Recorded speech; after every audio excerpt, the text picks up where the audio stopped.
everybody. I'm Victor Brooks, and you're here at the Victor Brooks Show, Facebook Live Quarantine Series. Thank you all again.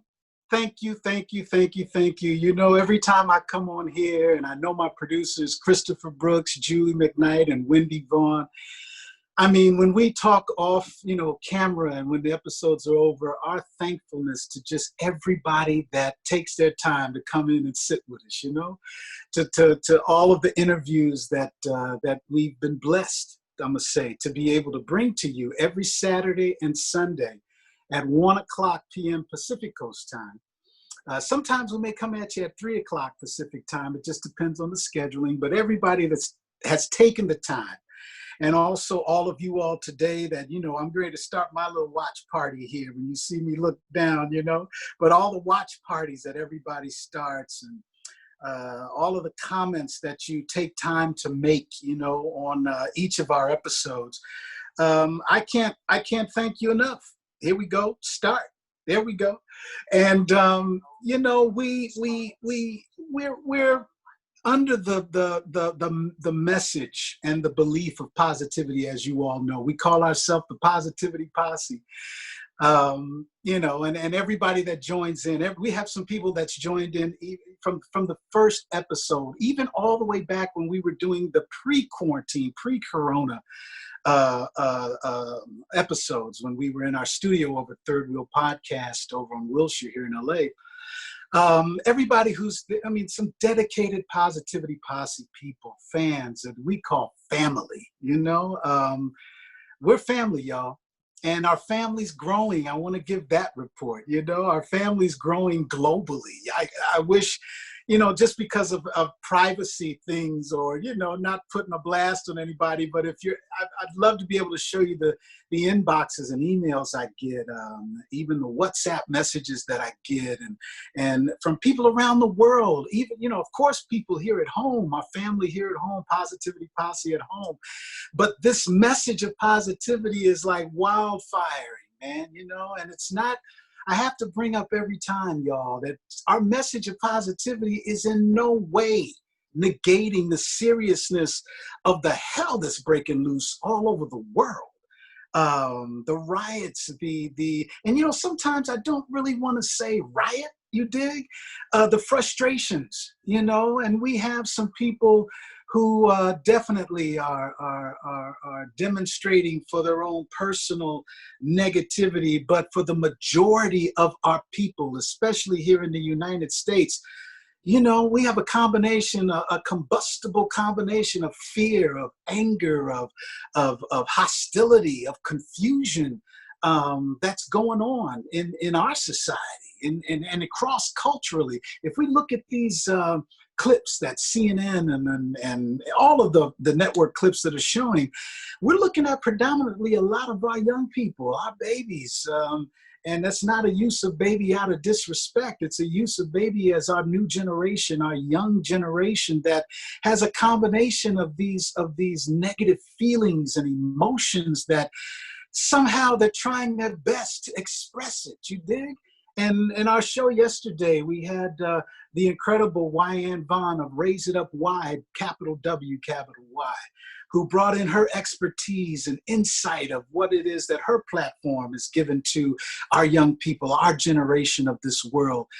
We brought in a therapist, a professional through criminal justice and therapy, Mr. Rick Harold in Memphis, Tennessee, of his insights on the generational anxiety and psychology of why the emotions are being sent out in the way that our generation is doing it at this time. I know my generation and even before, we have our fears, our bruises of what we grew up with. I'm not the only one. When I look at the feed, when I look at, when I have my own conversations with different people and family and friends and even strangers, who are my age or even older, I hear the similar frustrations and fears that I share, that the world is sharing. We have to remember we're not alone. We're not alone. neither one of us are alone. Just because the corona first quarantined most of us, or all of us, except for our essential workers, is what we call, our doctors, our nurses, our ambulance drivers, our sanitation workers, our grocery store workers. The list goes on and on and on of these people who have continued even through the coronavirus to try to help keep life a status quo. And then right behind it, we got hit upside the head with all of these monstrous murders, is what I'm calling them, that has happened in the past few weeks. And that's not a new thing. And we all know that, Yesterday, we were able to stress the fact that no, not all police officers are monsters. Not all people of a different ethnicity are monsters. No. Us as Black folk, we understand, especially in America, the detriment of what profiling has done to our people and especially this new generation, but all through our generations, So, that's not the train that the positivity posse's on. We know that they're monsters within law enforcement. There's no question about that. We know that certain powers that be within law enforcement and the powers that are commanding in that order of government. Yeah, you got some monsters in there, but not all of them, not all of them. But it is time for a lot of them within those camps, within law enforcement, within government, speak out and show out on the ones that are messing it up for the rest of you, Profiling's not cool. Profiling's not right. But right is right. And when we stand up for what is right, ain't nothing wrong with that. That's what we're supposed to do. And all through it all, there's positivity. There's positivity there. And that's why this show is so important to me today. For multiple of reasons, y'all. Multiple of reasons. This show today it's continuing in that theme of thought of through it all. Through the racism, through the movements of revolution that is on the rise and is happening, through the movement of equality in our country and around the world, music and artistry has always been there. I've said it so many times, y'all, that when there was a protest of any kind, specifically racial protests for equality, music played a part, especially in the African-American Black community, generationally. Martin Luther King and his marches strongly held together arm in arm and walked through with bottles thrown at them, dogs coming at them. You've seen the pictures, and some of our listeners lived through it. But they had that music that a lot of people, it helped them. It helped that strength. It kept that power going as those marches went from town to town, from neighborhood to neighborhood. It kept them strong in their belief, which has to be respected. Also, it kept the Black Panthers moving in what they did in their movement. We remember the song, "Revolution has come, it's time to pick up the gun." That's what the Black Power song said. But many, and I would say even some of the negative infiltrators even took that and flipped it around, where almost historically that song has become a negative when it was all a positive. When they mention, hey, and I'm speaking first, or I'm going to say secondhand, because I was able to grow up with Black Panther members in my life who were I was able as a young man to hear their stories, see personally their struggle, and be able to hear the passion of what the Black Panther movement was all about. When you hear the revolution has come, it's time to pick up the gun, it was no way trying to say that the Black Panthers were about to set up a whole regiment to start killing all white people. Ask a Black Panther yourself what the true message was. It was about protecting ourselves, because the Black Panthers did their homework. The Black Panthers understood what the laws were about. Huey Newton and the others came together and said, you know what, we're going to make this a party to protect our own because we don't feel safe in our neighborhood. That's what it was about. But they also included members of all ethnic backgrounds. But it was a protest for the Black community made by Black people. That's not wrong, that's to be respected. But don't get the message and the music twisted up. All the way from the beginning of history in America, all the way till now, the Black movement, the Afro-American movement of equality had music and art that pushed it through. That's our message today. We want to know why. We want to understand what it was and what it is about music and our people that draws so close. Why is it our gasoline?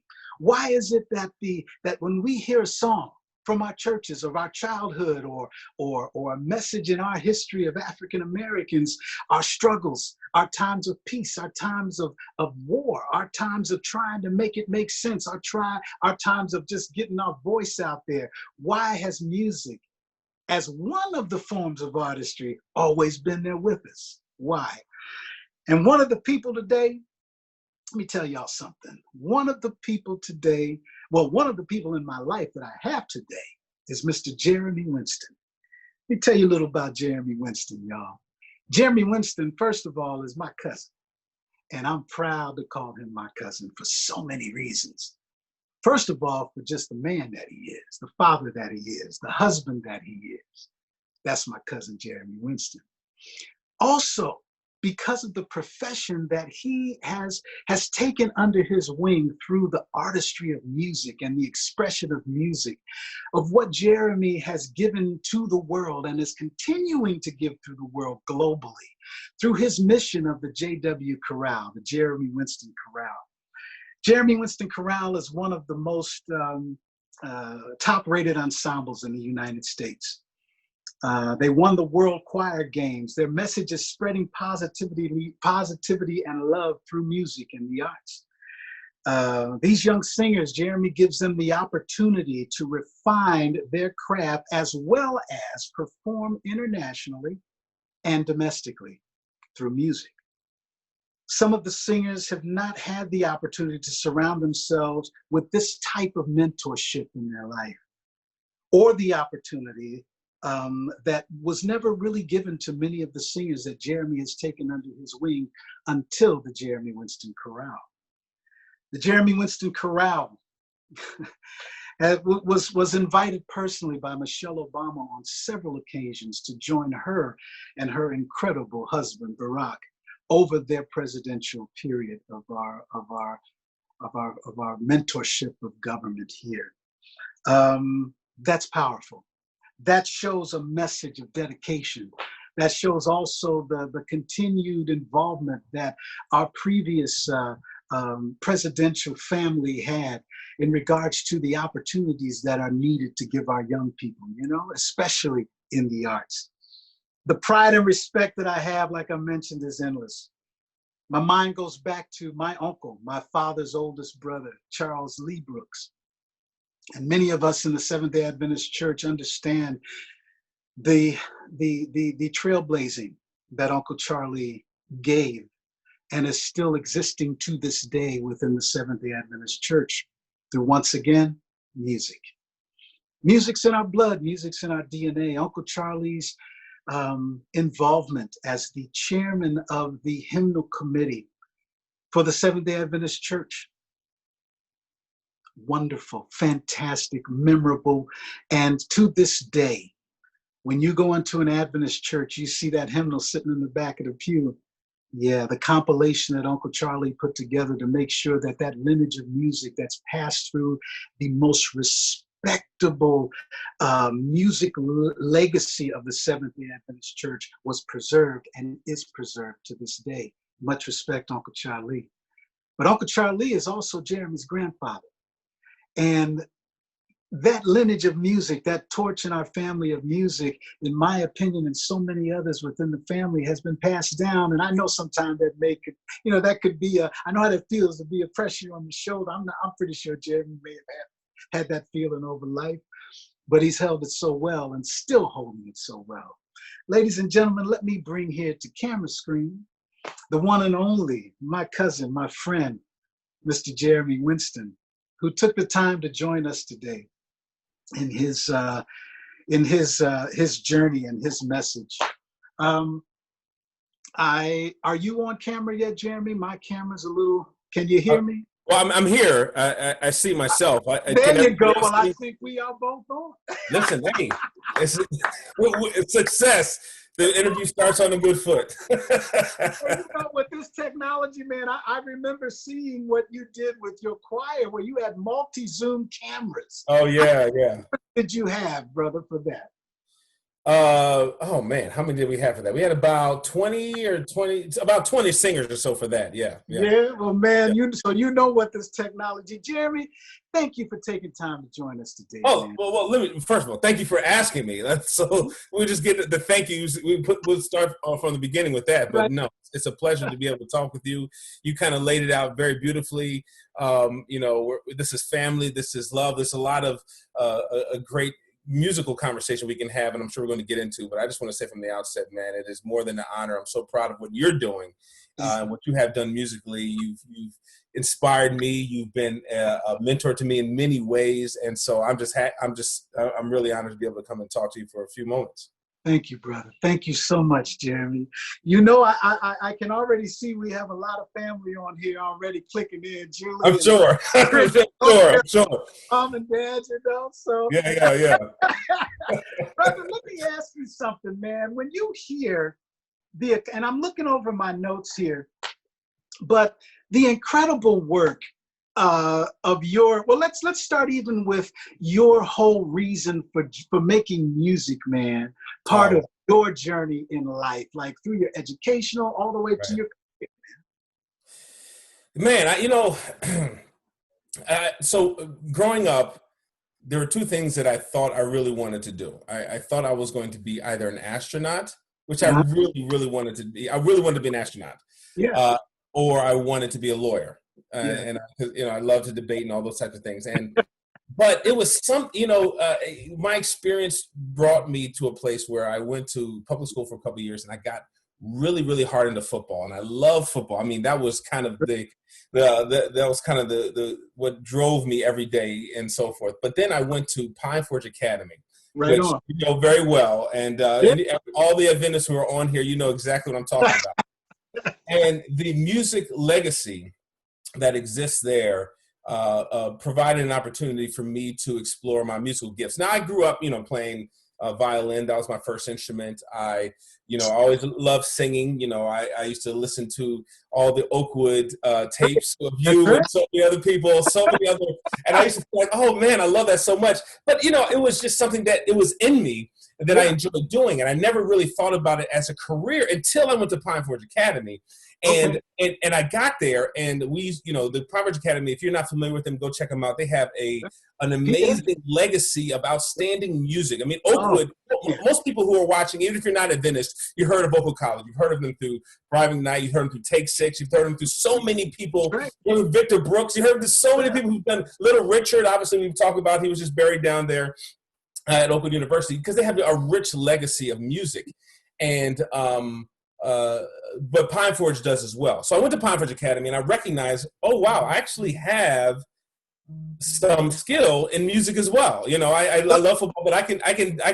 My background has prepared me to do some things in music. And then, I got some financial assistance, and I said if I majored in music, so I went ahead and took that and majored in music. And I recognized that, wow, this is something I can do. And, being a creative person, which I think I have been, I recognize that music opened up a lot of opportunities for me. And so I took a chance. And I just want to just be honest and say from the outset that deciding to major in music is not for the faint of heart, because not only is it a challenge in terms of the work, but it is a challenge because you're always thinking about your future. Am I going to really be able to have a career?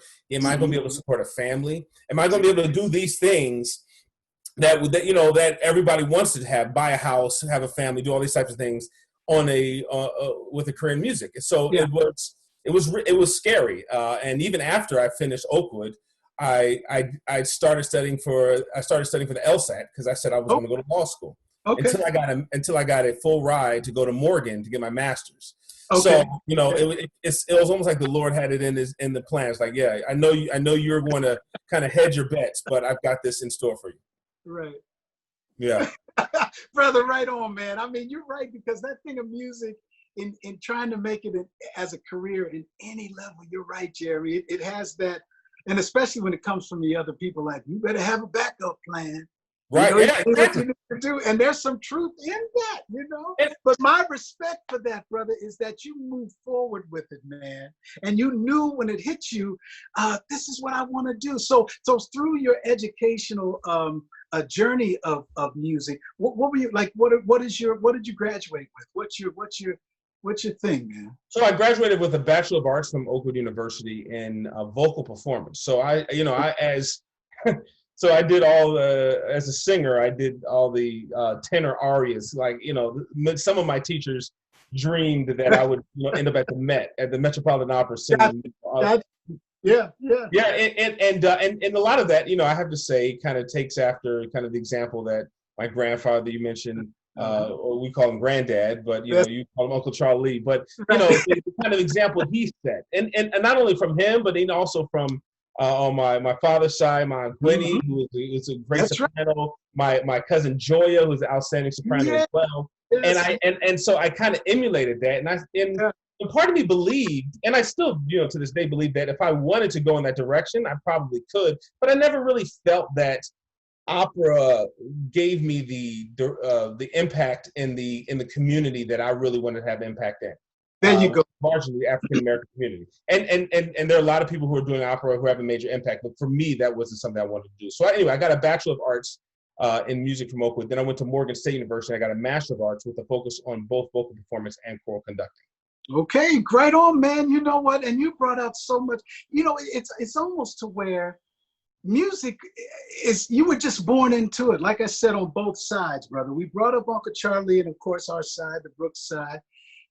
But the incredible artistry also of your dad's side. You mentioned, Aunt Gwenny, man. God bless Uncle Allen. Right. I remember Uncle Allen Foster was one of the first people that it actually was growing up about 8, 9 years old, man. Right. Uncle Allen was incredible organist, which was just a powerful organist musician. But I remember sitting under him and Uncle Charlie preparing for a Christmas program when I was like 9 or 10 years old, man. Okay. New Jersey, it was at somebody's church in New Jersey, I think it was.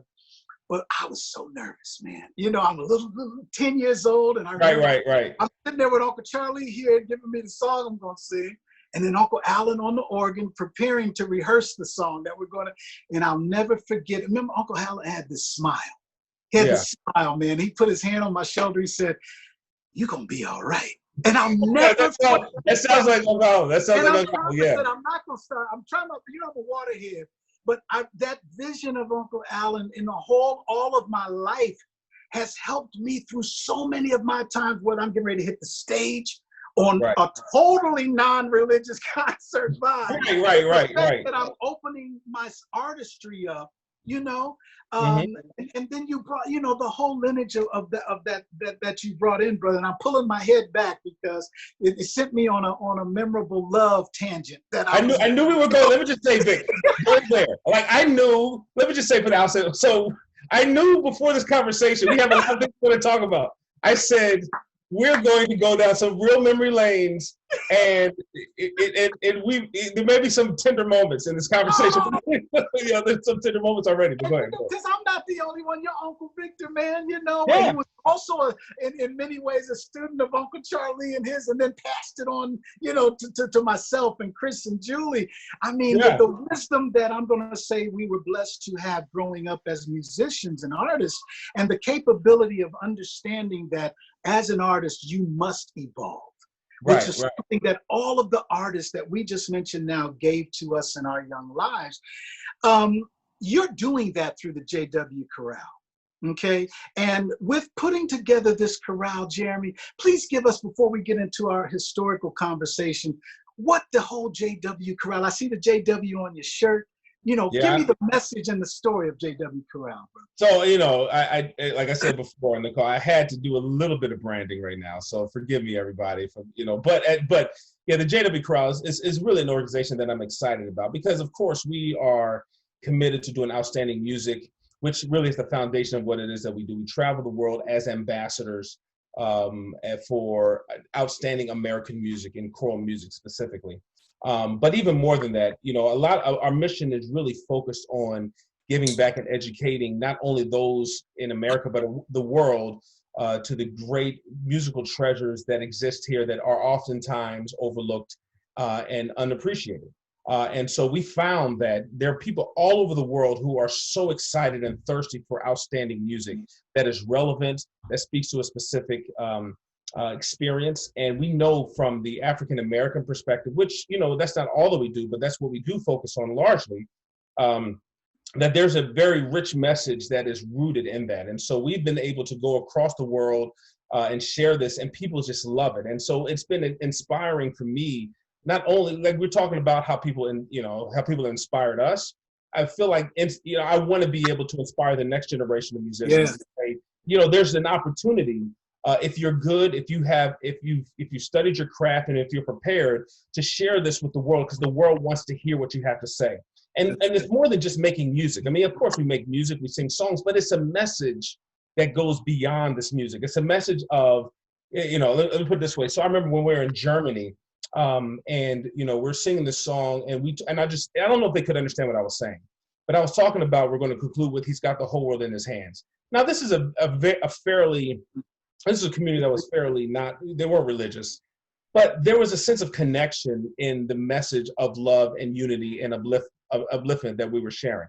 And there's something powerful that when you can go to a place where you're not certain if they can understand what you're saying, but you're certain that they're connecting with what you're presenting, right? And it touches them. And when you see people with tears in their eyes, and you don't know if they understand really the history of the song, but you know that they understand right now the power and the emotion from which you're presenting it. There's a connection there that can't be made through internet, through videos, through television, through regular social or regular media. It's something that really changes them, and it changes us. And I got addicted, in some sense, addicted to this desire to to go around the world and share with the world what I've learned and what I've experienced. And I don't want to stop. And I've got other people. Yes. What's that? No, I'm disagreeing. I'm giving you the and amen. I'll say this way, and I found a team of people. I found a team of musicians who are also, I think, addicted to sharing that kind of love through music. Because we have something that we can provide. We have a message that is uplifting to everyone who hears it. And when you see that, when you experience that, you know how it is when you go other places and you're connecting with people in ways that you didn't know you could connect. Exactly. It fuels you in a way that you say, I got to continue to do this, and people want it. And now we do it abroad, and we do it locally as well. And so that's really what it is. We're a team where we want to be able to we want to be ambassadors for outstanding. We are ambassadors for the outstanding music that we believe is rooted largely in the African American culture. Come on, man. Bravo. And while you were talking, it also gave me the added realization that I've always, ever since I've started following your journey, which is from the beginning of when you started doing your thing, is that not only musically, as the only additive of what your ingredient is through your mentorship with the JW Chorale, you're also spreading, along with the music education, you're spreading that message of positivity and love.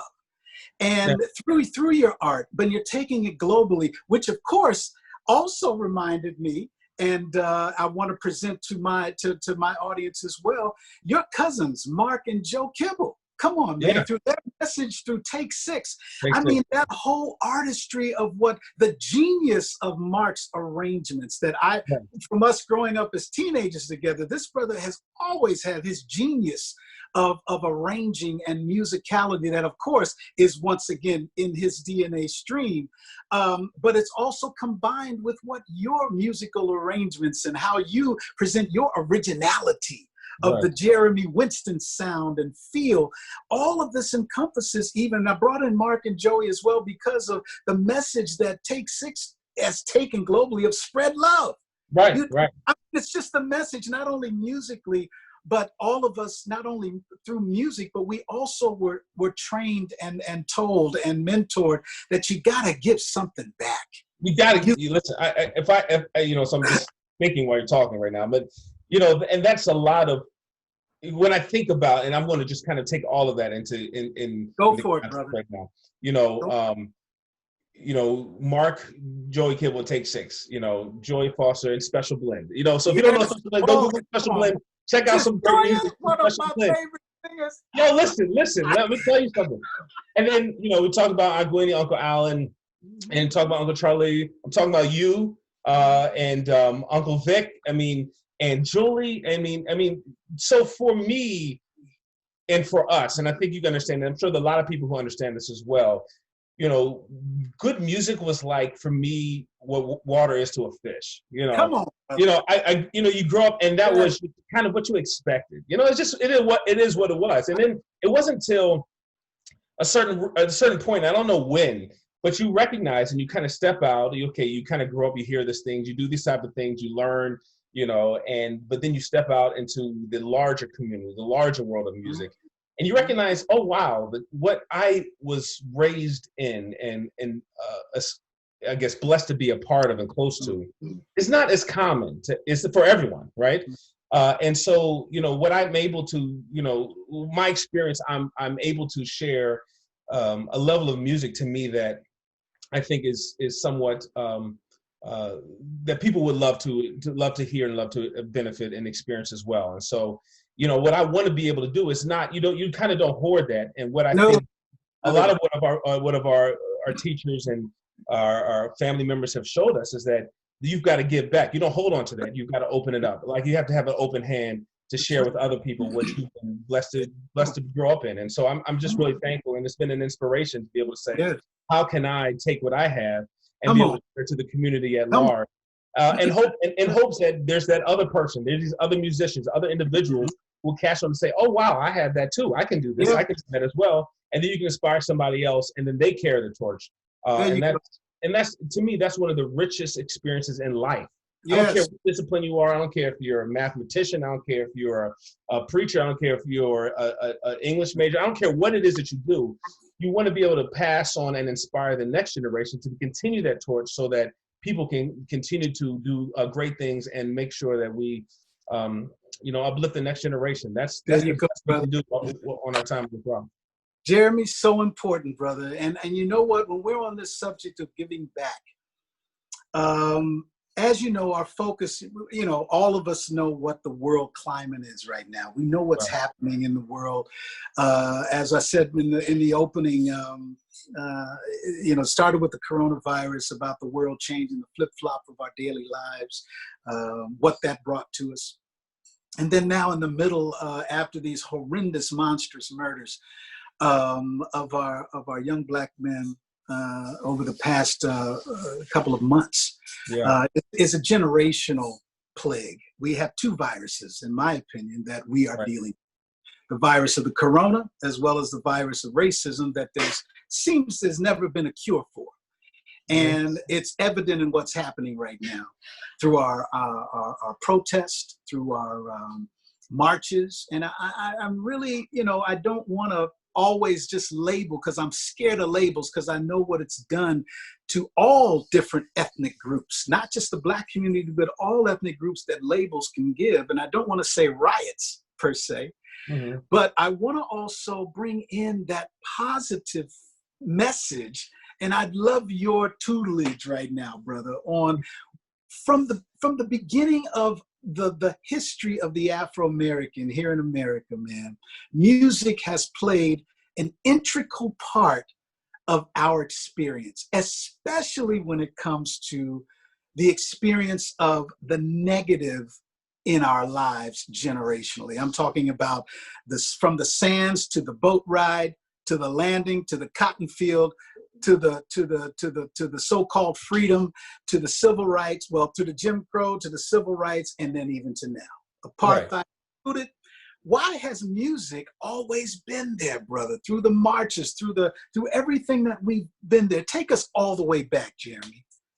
Wow, that's a whole bunch. So we might get a part 2, but hey, we're ready to do it if you want. Hey, listen. Let us go. First of all, if we got any readers out there who are interested in this, I would look at Eileen Southern, Eileen Southern's book, the history of Black American music.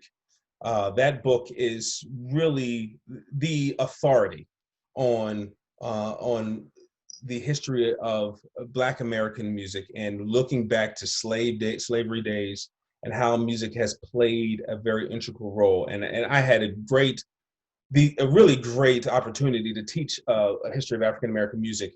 Fantastic. At Wilberforce University, the nation's oldest privately owned HBCU. That's actually what brought me to Ohio. It's a whole other story. But and I as a teacher of that course, I learned a lot more about music than I had known previously. But what is so interesting to me, and I'm trying to think of how do you sum it down to a 5-minute kind of. No, take your time, brother. Well, I mean, even still, because it's like a 5-minute summation, then you go to 30 minutes. It's exponential, right? Then after that, you gotta go to classes. You gotta go to different classes. It doesn't really go 5 to 10. But the idea is that there's, without a doubt, this is the main thread. Music is a thread, or the thread that connects all parts of the African American experience. And let me just say, in my experience of traveling to Colombia, it's not even African American experience. And I know you spend a lot of time in Brazil.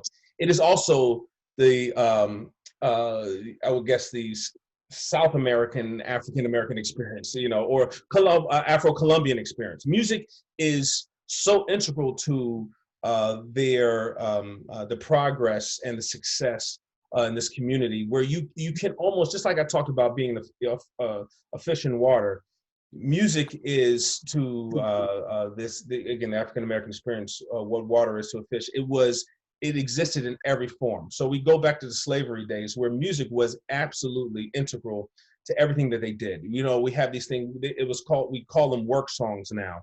We also know them as spirituals. But these were songs that they sang to lighten the load of just the stress of whatever. I can't even imagine what it would be like to have to work in the conditions that they worked under. And so music was a part of that. But in addition to that, music was also used as a tool for them to communicate to each other. And a lot of people know this already, but the songs like Swing Low, Sweet Chariot, Wade in the Water, Follow the Drinking Gourd, all of these songs were codes that they used to tell each other that they want to escape north. So they use music for so many different uses, as we do today. We use music to encourage, to spread messages of hope, and this was very much rooted in the tradition and the style of slaves during the slavery days. And then we fast forward to the civil rights movement. I mean, we look at music, and I had a conversation with actually a gentleman in Bogota about this as well. And and I was trying to say, I'm not trying to any way diminish the significance of music, but by this time, music was just what it is that we did. So when there was a gathering in preparation for a protest, when there was a gathering in planning for a future event, oftentimes, a lot of times, that happens in the church. And what happens when you go to church? You have some song service, you sing, right? Singing was a part of this gathering. When they started to march, singing was a part of the march. All of these things, music was pretty much the soundtrack of the action, and it's the soundtrack of what it is that inspired them to do what it is that they were doing, to stand up against. And so we see ourselves now faced with a lot of similar issues and people gathering and so forth. And music still plays a part of that. And so I think what a lot of the challenges that musicians have, me included, is how do we capture this, and how do we make sure that we celebrate and capture the experience that we're having now through song. I think of the songs like Strange Fruit by Sarah Vaughan and so forth, where, I mean, if you haven't heard it, it's such a chilling melody and words that express the anguish and the frustration and just the horror of what it is to live during the Jim Crow era and so forth. And this is literally what music played then and what it continues to play now, like art. We see if we go to an art museum and so forth, we express and experience art based upon the time period that they were in, and music absolutely functions in the same concept.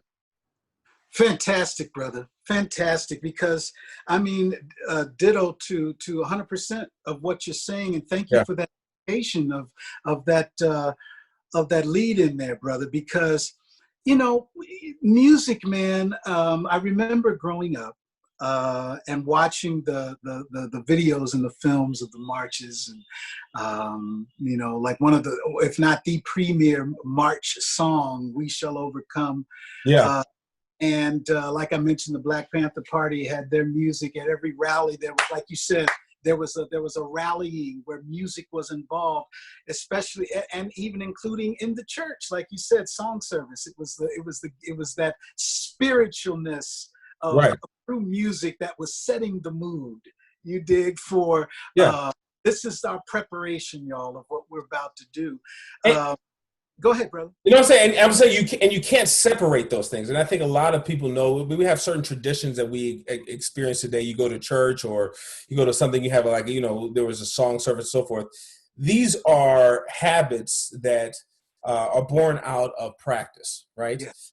And for a purpose. And so it's not uncommon, you know, where they would gather together and they would just sing songs just because this is what it is that we do. We're together, we sing a few songs, we get things going that way. And that is very much the undercurrent of what drove a lot of these social movements. And we want to make sure it continues to do that today, because we don't want to lose the power of the music, because it really brings people together in ways that simply words cannot. There's something about music that it expresses what words cannot get to. Come on, break that down. What do you mean, brother?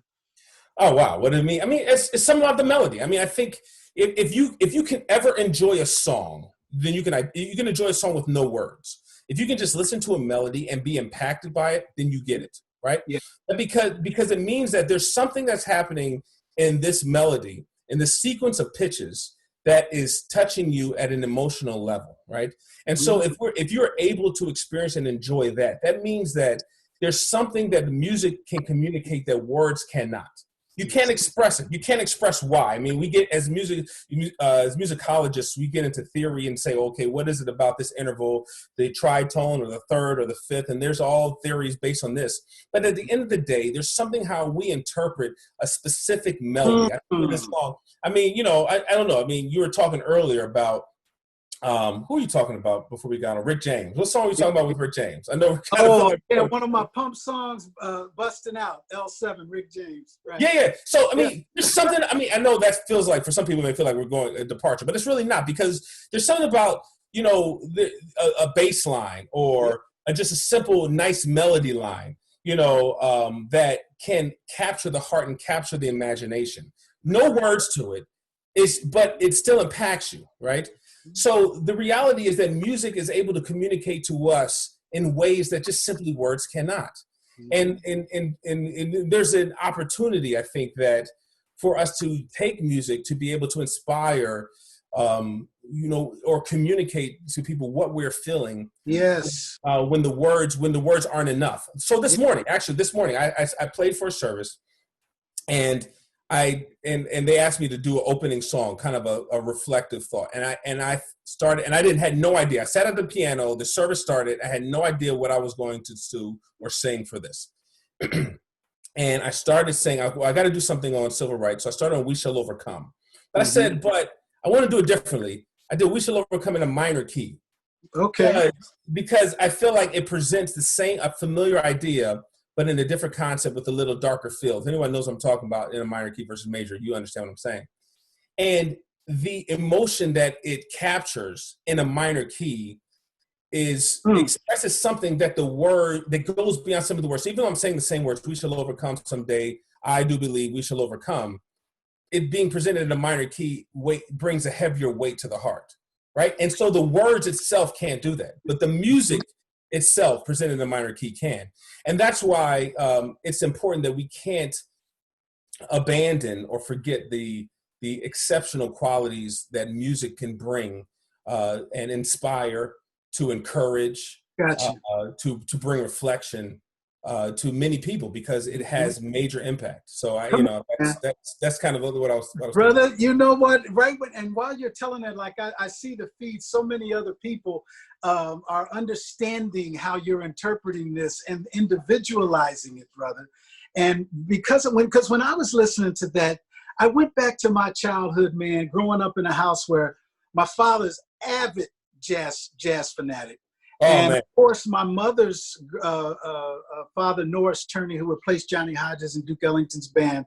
And Yeah. growing up with those influences at a young age of the expression of jazz. And I can remember Dad just, you know, in certain moods or that life would give, Dad would literally say things, you know, I'd wake up in the morning, or Chris and Julie and I would wake up and Dad would have John Coltrane blaring. And just the melodic instrumentation, like you just broke down, of what Coltrane's message was through instrumentation was what was feeding Dad's soul that day. You know, you mentioned Sarah Vaughan's take on the Billie Holiday classic "Strange Fruit." Man, I mean, that in itself, as an example of the power of the musical expression in the Black experience, man, is so true, because I can remember my mother walking around the house a cappella singing that song, and at times would sing it and have tears in her eyes, and I would be like, Mom, what's the matter? And her message of it was not soulfully that I'm crying because I'm sad, son. It's because the realness, yes, of this song and the words that I'm singing in this song, but also where we've come from and how this song has helped our experience through this now. So even at a young age, man, hearing you break down what you broke down, it goes deep with me in truth, brother, because like you mentioned South America. Yes, I call Brazil my second home. And in my opinion, and I've been talking to a lot of the Afro-Brazilian and even some of the Euro-Brazilian population and family there, that history that I'm going to piggyback off what you just presented, the truth of that, man, is that it all started in that boat ride, brother.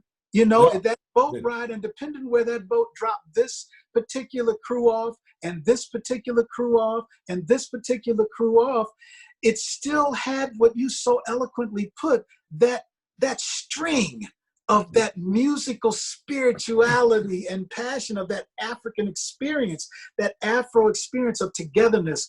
When you brother, man, you hit it on the head, because when you talked about the communication in the drum, some sect of a tribe would hear that rhythm of a drum and know what that other tribe was talking about. Right. You dig that when they're carried on to the fields of cotton fields. Talking drums. Drums, man.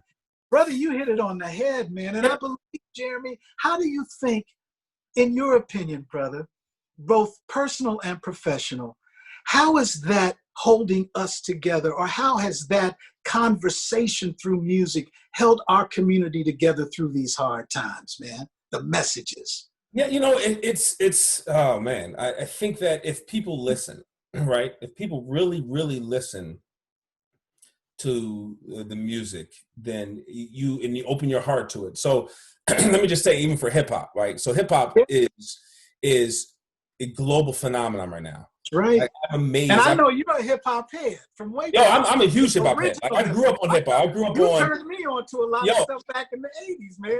Listen. I grew up on Tribe Called Quest. I grew up on Wu-Tang. I grew up on. I mean, one of my favorite.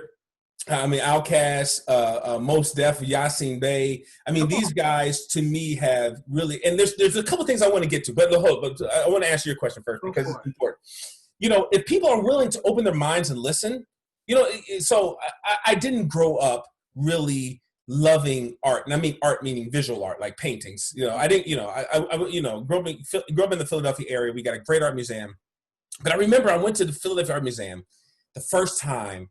And I was kind of blown away by how impacted I was by it, right? Now, I didn't grow up, you know, seeing art all the time. There are people who just kind of grew up in the art community. They know how to appreciate art, you know, all these types of things. But the first time I went to Philadelphia Art Museum, I remember feeling like, wow, this is actually pretty amazing. And then I remember going to Russia, and I never told the story. I never told the story publicly. Probably told my wife.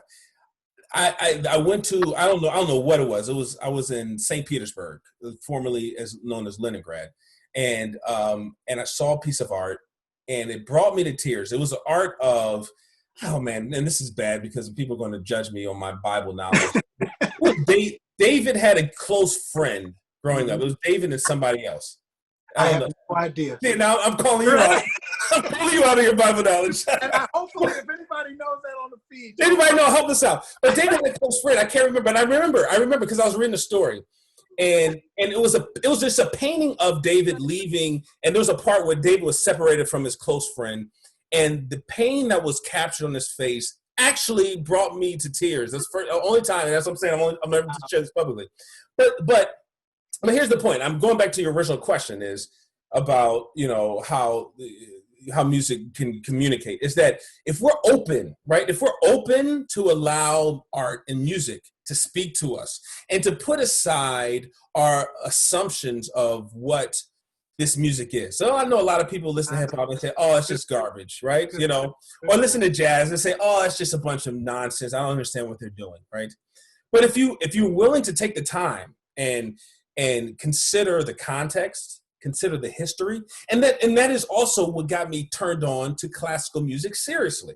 Okay. When I took music history at Oakwood University under Dr. Audley Chambers, wow. And I really got into the reality of what these composers were going through when they wrote this music, it said, oh, shoot, like this is pretty serious stuff here. And I mean, I can go through a bunch of stories. I can talk about Mozart and, his genius, right? The fact that he was writing operas, before he was 15 and, and that he could remember stuff and write stuff down and all, he could hear something one time and write it down. All these types of things turned me on to the fact that this isn't just some type of music you put on, in the background. This is something where people took painstaking hours to create and they poured their soul into it. And if you're open to it, it can impact you just like anything else can, right? And same thing with hip hop, right? You have to understand the history that goes beyond maybe what people would consider the brazen or the uncouth lyrics, so to speak, of hip hop. A lot of time, now don't get me wrong, there's a lot of it I think is garbage, because it sells a lot of money, but there's a lot of people who are actually talking from their legitimate experiences. And if you're willing to open yourself to that, then you can step back and say, oh, okay, I can understand, I can see how that's powerful. So one album that I literally, before I got on here, I was listening to Robert Glasper's recent album. I can't say it, but I can't say the title. But, his whole sentiment behind it is, I'm not going to conform to what you think I should be. I'm going to create the music that I need to create, and I'm going to communicate the message that I want to communicate. Right. And to me, in essence, he's inspiring the best of who we can be. Right. Mm-hmm. We've all been something's been put in us that is very powerful, and we need to share it to the world. And I feel like we have always this kind of fight to say, am I going to do what everyone says I should do? Or am I going to do what I feel like I've been given, a gift that I've been given to share to the world? And more times than not, I believe that gift that you've been giving is going to be contrary to, in some degree, to what the world says we need from you, right? Gotcha. And you fight against it, and be your true self, be your honest self, no matter where you are. I know I'm kind of going all around, but go for it, brother. Yeah. But the point is that when you can appreciate music, you can appreciate where a person is coming from.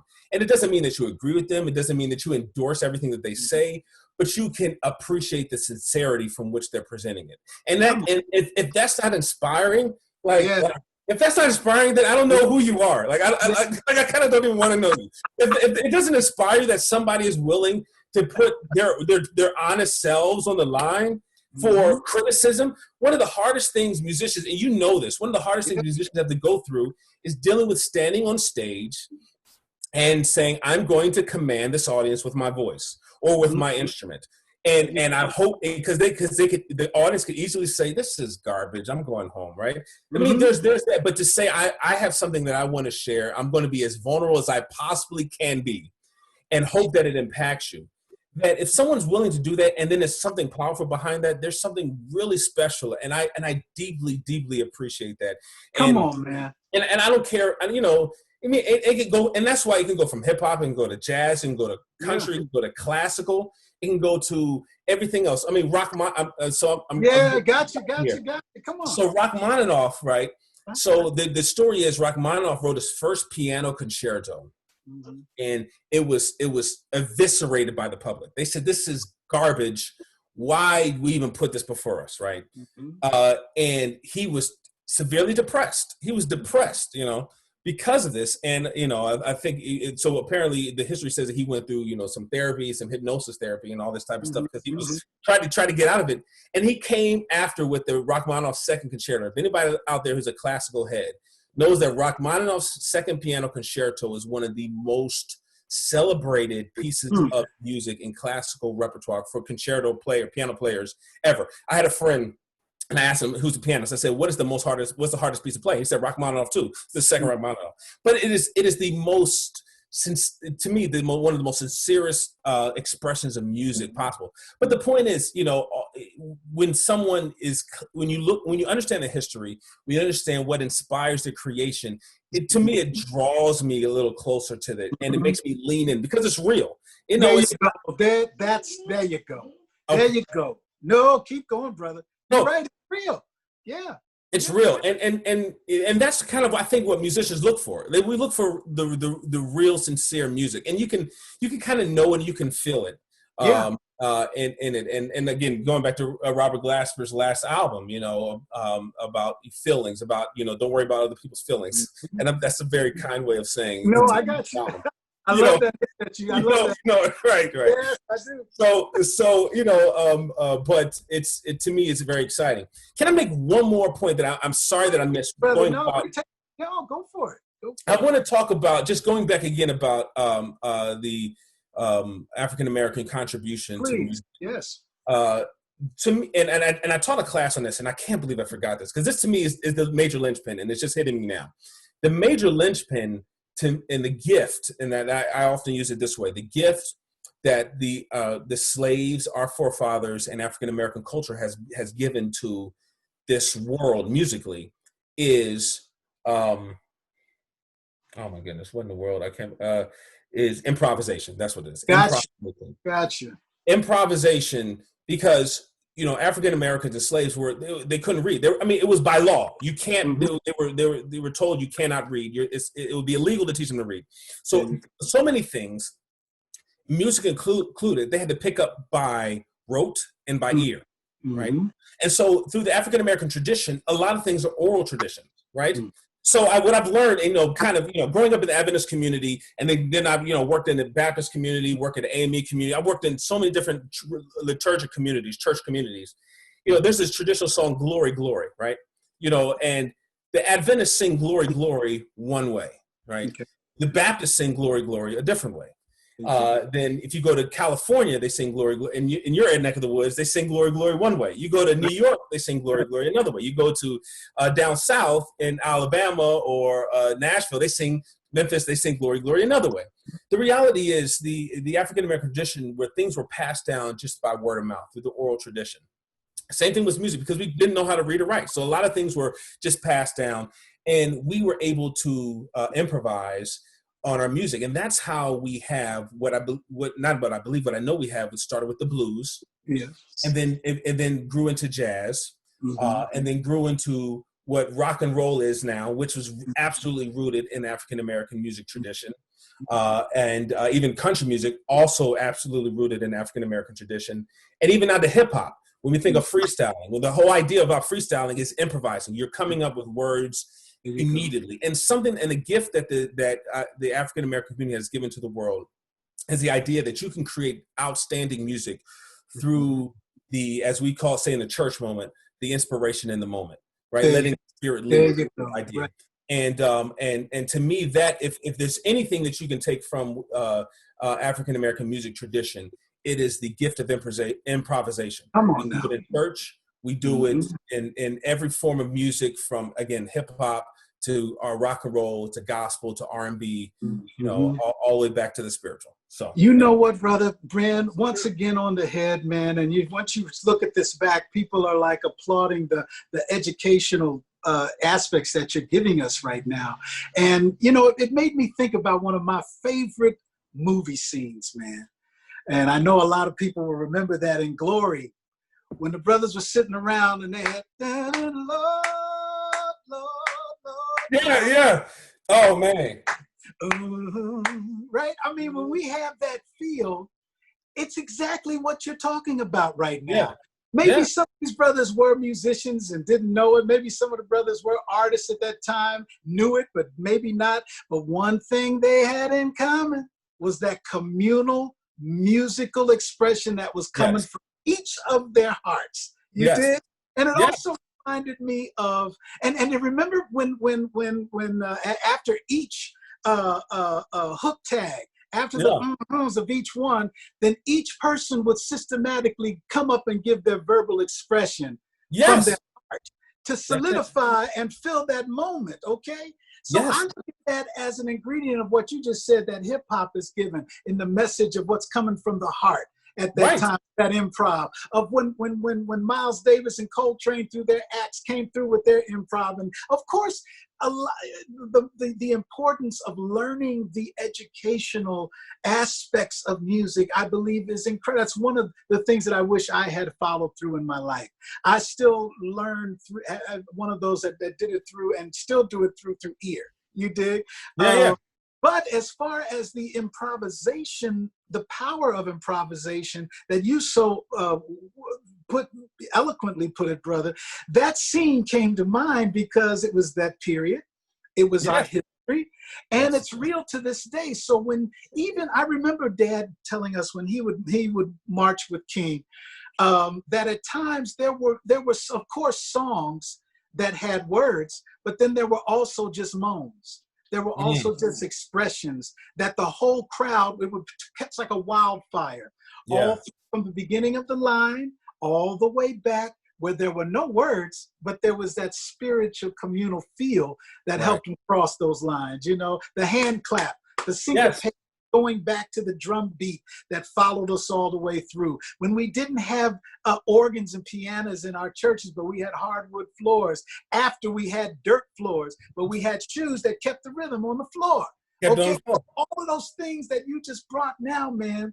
And I remember also, Jeremy, where Marvin Gaye said, let me make sure I say it right. He said, the artist pays the price so we don't have to pay. If we would only listen to what they have to say. Marvin Gaye. Now, as us as artists, us as the people who are improving in our own way, the message through history. Some of us have the education of it. Some of us just have the feel of it.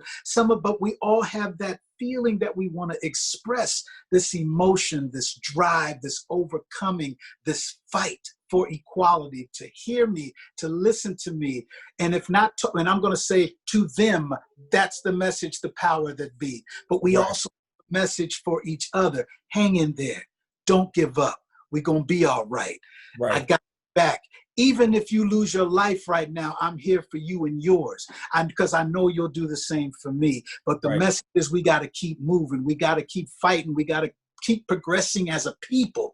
The message in the Afro community experience here in America is undeniable, in my opinion, that it has been a fuel to our power of existence to get us through. For even some of us who were not on the front line, some of us who were not even in the crowds or in the holding arms in the marches, man, when we went to church, we got it there. And for those of us that some of our community that didn't go to church, when we went to our civil rights rallies, when we went to our revolution rallies, our music was there and it got us through. You see what I hear what you're saying, and it's amazing. And I just have to say this, it's amazing, just thinking back, and I guess the music got us through, right? There were times when, and just in different experiences, and I don't know, I think you have to be a pretty cold-blooded person to not have heard a song that said on some point, on some level, I can do it. They told you, they gave you the inspiration to say, I can do this, because that song that could be played 1,000 times over, but it gave me the inspiration and the will to stand up and say, you know what, I can do this. I heard that song, and it was the inspiration that I needed. maybe it's just to start a day. Maybe you just kind of, turn on a song and the day starts and you hear it and it's like, you know what? I'm ready for the day. I'm ready to go. Brother, that's it, man. And it's the same concept. And so, yes, when we talk about civil rights movement, what the role the music played was, oh man, what is that song? There's so many songs about keep your hand on the plow. So that's the first thing that came to mind. Hold on, right? Keep your hand on the plow, hold on. Now, for many people today, that's just like, oh, that's an old school song. But like, if you think about the words, it's saying, yo, just keep on going, right? Keep on going. And I can imagine, I know how I'm impacted by music, but I can imagine a scenario where I hear that and I'm faced with the possibility of attack dogs outside. Come on now. Fire hoses outside, right? And we all stand together arm in arm saying, hold on, right? Yo, that could be the fuel I need. That could be the very difference between walking outside or staying at home, right? Is singing that one song, right? And so we can more than imagine. And I say it's not an imagination. We don't have to imagine it. We can identify it in different areas of our lives. There are times you hear a song and it's like, yes, I can go one more day. I say one song. I saw a Cedric Dent joint. I wanted, I don't know if it's here. Another person I look up to musically and so forth. But Texas had a song. Oh man, not much more time to decide. The prophets of our prophet. We only have a few more miles to go. Oh, right? Yeah. You know what I'm talking about. I mean, there was a point in my life. There was and that was Joey who led that. Joey Kim who led that. And there was a point in my life where that was important for me to hear, right? Sometimes that song is the catalyst, is the change, is the tipping point that pushes us to action versus inaction. That's right. And that's why music is so important. That's why the music of civil rights is so important. Yeah. Because, listen, no shade to anybody. No shade to any pastors out there who feel like their words were the ones that inspire people. Right. And maybe the song after the service that push people to say, that's right. I'm going to do it. It may be the song, for pastors that feel like, that. And I'm sorry, forgive me if I'm going to go. You are so right, on a humorous little rant here. But you know what, Jeremy, man, you are hitting it on the head because. Look behind me. I keep this behind me, this Watt Stacks poster for What's that? Okay. This poster is of the documentary Watt Stacks. Yeah, okay. It's in my inspiration corner, as I always say, for many reasons. Watt Stacks, okay, for those who may not know, I know Jeremy, but for those who may not know, Watt Stacks was a concert that was produced in 1972, and I'm talking to the open forum right now.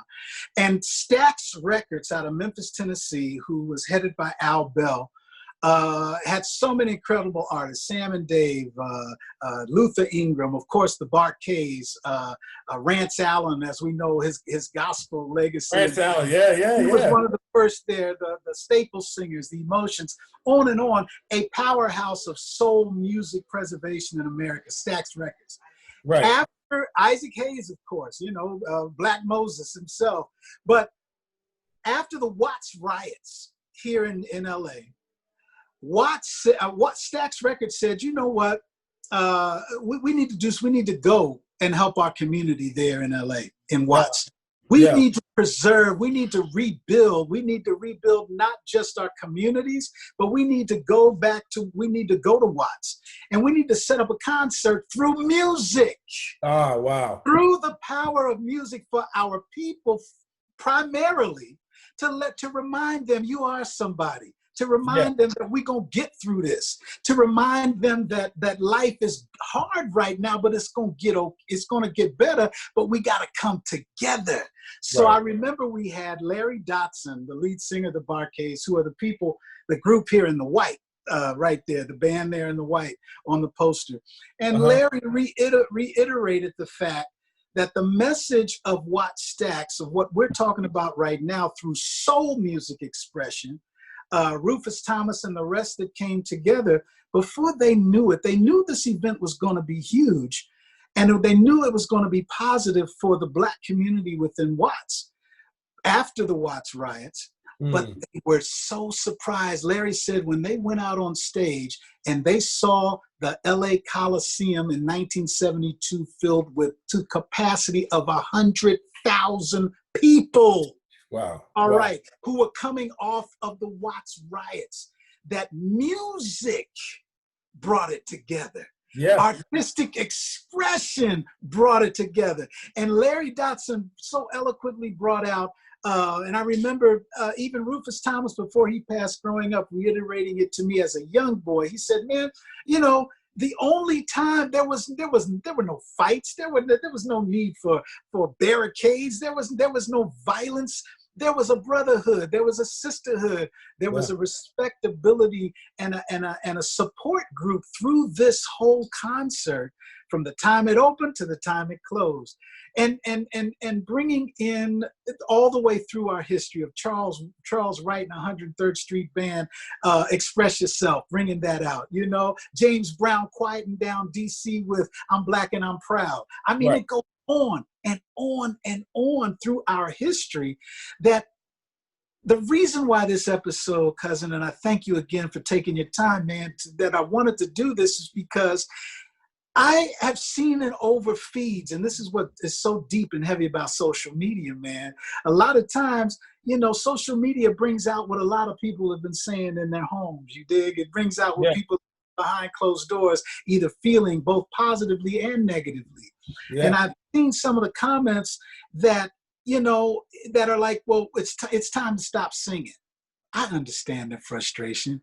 It's time to stop putting our hands together and literally mentioning the song, We Shall Overcome. Okay, I understand your frustration. Okay, I can feel that. I'm not going to judge you on your emotion, but I will say this. We can't forget what brought us through.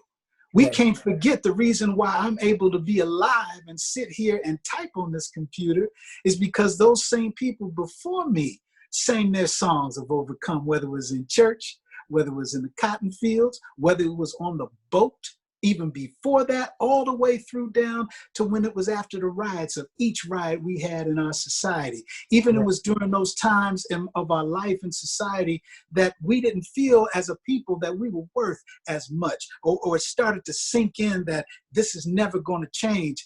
The primary function, like you so eloquently put, man, that I agree with, is the message of hope. Yeah. It's the message of positivity. It's the message of change through song. And I brought up the fact, man, that of Uncle Alan giving me that when I was such a young boy, man, his hand on my shoulder, Jeremy. It's the same thing. It was the elders passing back, hand on the shoulder saying, you're going to be all right. Right. You're going to be all right. And that's all it is, man. And there's nothing more. There's nothing more powerful and inspirational than for a teacher to tell his or her student that they can do it and they believe in them. That's right. And, you know, and I'm sorry, I posted a post on Instagram or Facebook a couple of weeks ago because I just turned 40. And well, your birthday is tomorrow, right? My birthday is. I wasn't going to say that, but yeah, my birthday is tomorrow. I was going to be 41, and I've been sitting on this list. So I've been, and hats off to you for knowing that in the moment. I know. I'm messing with you. But I posted a list of things that I heard, messages, and Lloyd Mallory, one of my professors from Oakland, the great Lloyd Mallory, who's now at Kentucky State University. He told me once. He said the best thing a teacher can do for his or her student is to believe in them, right? And that's stuck with me, and it really has. I think that the best thing that we can do, which we talked about with Uncle Alan, kind of putting his hand on your shoulder and saying it's going to be all right, is to let people know that we believe in them, that they have our support. Yes. And have our support almost in like a kind of no matter what scenario, especially for the African American youth who need to hear that, we have your back. Like we are going to be here to support you, and but that's part of what inspires me with the Jeremy Winston Chorale. Is like I want people to know, and I tell my chorale this. I tell them I said, listen, if you go out from here, do it, different things in life. I said, I want you all to know you got at least one person now who's got your back. I got your back. No, I don't care what the situation is. You got one person who you can't guarantee has your back. And there's something powerful about that. I want to give one more shout out to my go for it. My great friend Marshall Mitchell. He's a pastor in Philadelphia, doing great things at Salem Baptist Church in Roslyn, Philadelphia, and he's doing really some outstanding things. And he hired me. He was actually hired me at 24 to be the chair of the Rachmaninoff Endowment at Wilberforce University. I was 24. Right? He hired me, and whatever. I mean, it was probably anyway. Never mind. But he told me when he hired me that he said he sent me down. He said, you're going to make some mistakes, but I will support you no matter what. And to me, that was one of the biggest and the helpful statements said to me going into a chair position at the age of 24 at a university. Was somebody saying, you're going to make mistakes. It's okay, but we have your back anyway. And there's something positive and special that we need to be able to say to the next generation. We've got your back. You're going to make mistakes. You're not going to be perfect. Perfection is never going to be attainable, right? But we have your back, and there are goals we want to reach, and we're going to help you get there, right, regardless of the mistakes. And that to me has been, just very powerful. So anyway, I wanted to share that. I got you, man. 24 years old, a chair, right on, Jeremy. Yeah, that was of the Ray Charles Foundation, right? Ray Charles gave $2 million, an endowment to Wilberforce University, and to build for the music program, and they brought me in as chair of that endowment and of the program, and we had a lot of great success. We did a lot of great things. We sang for Obama, and please think about that before we go. How did the whole Obama? Because I know we have a few minutes left here, but I definitely want to number one applaud you for your involvement with our previous first family and the greatness that follows, of course, their lineage and what they put together. But also, what is it? How did that happen, brother? What? Man, I don't even know how it happened. I remember. So okay. All right. So I'll give the full story. I won't give the primetime story. The full story was I got a call prior to I don't know what year. Let's say it was 2008, whatever, 2007. I got a call from the White House saying that they were looking to bring some people in, and they said they've been trying to get in contact with me. And I was like, if I got a call from the White House, trust me, I would have returned the call. I don't know who you've been trying to contact, but I had not gotten it. It must not have been 2007. It must have been 2009 because it was after Obama was in. Anyway, so but then they sent me an email and they said, is this your number? And they had one of the numbers wrong. And I was like, no, this isn't me, blah, blah, blah. I mean, well, that's the wrong number. Here's my number. And so we were talking, and it looked like we were going to go then. And maybe this was 2009. I'm picking a date. I don't know if this is exact, but, and then we didn't go, but we were prepared to go. But remember, I don't know, everybody go back to your mental Rolodex and remember when there was the people who crashed the White House party. Remember that? Remember that thing? And it was a big deal. Yes. They crashed the White House state dinner. Yes. And it was a part. You remember that, right? I remember.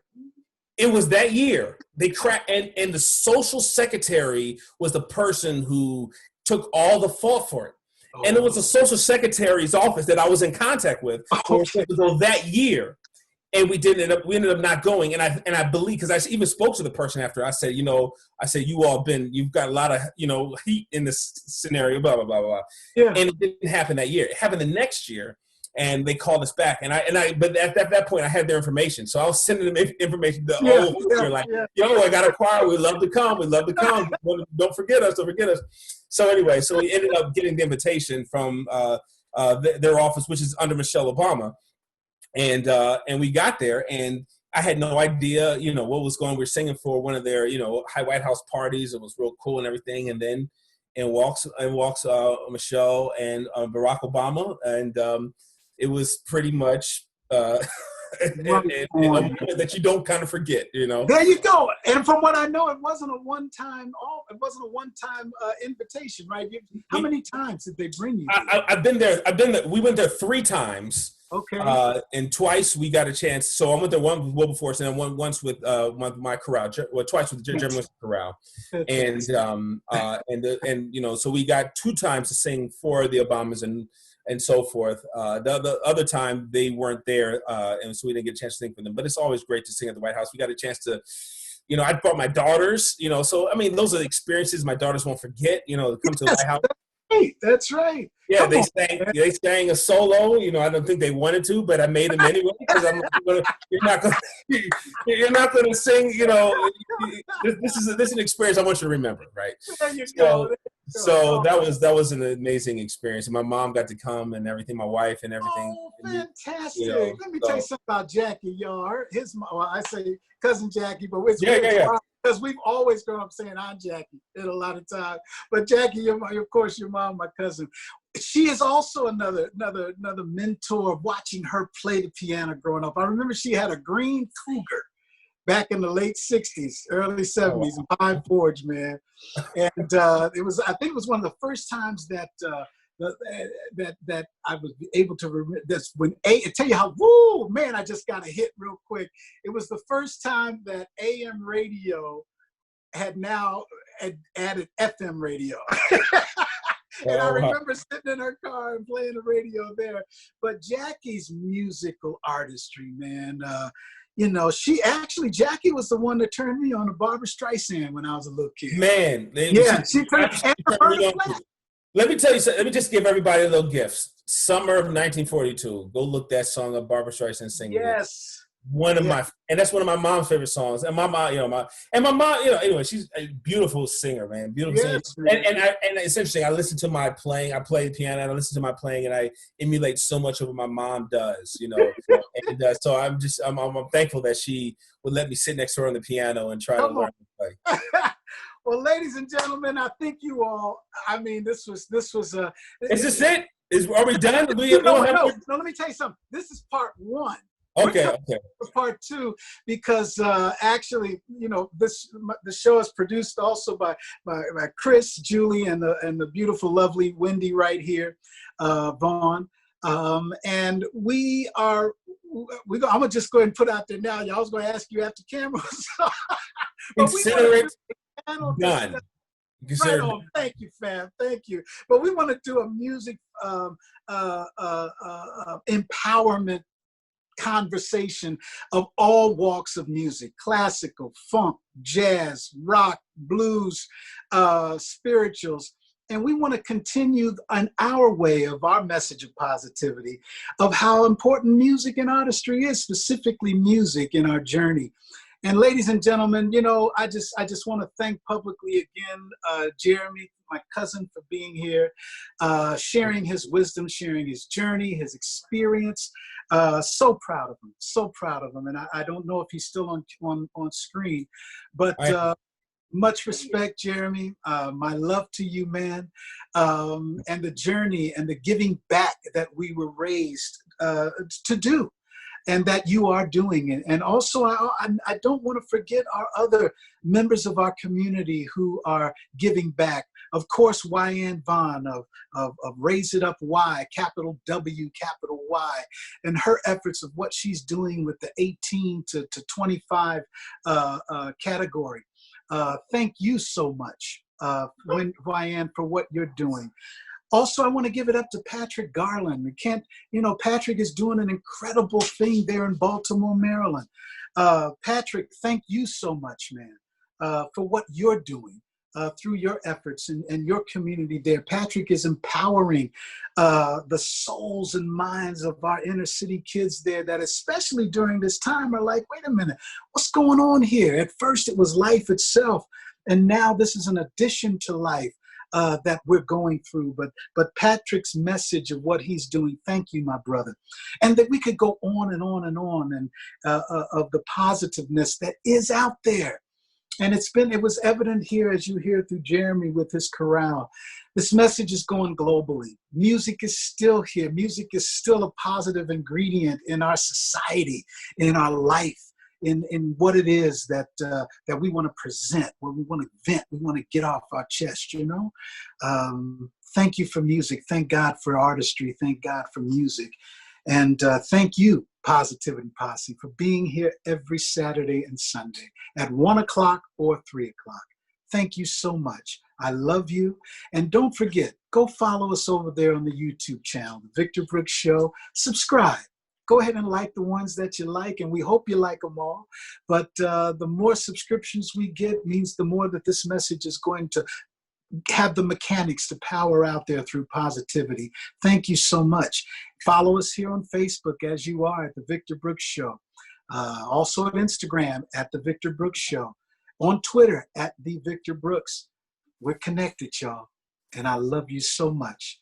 Thank you again. And join us next week, Saturday. We're going to have the incredible rescheduling episode with my brother Nate Watts.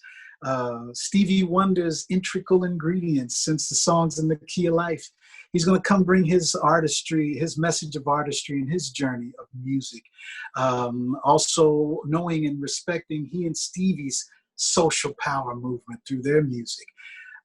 We're putting together some incredible guests for you. Thank you again.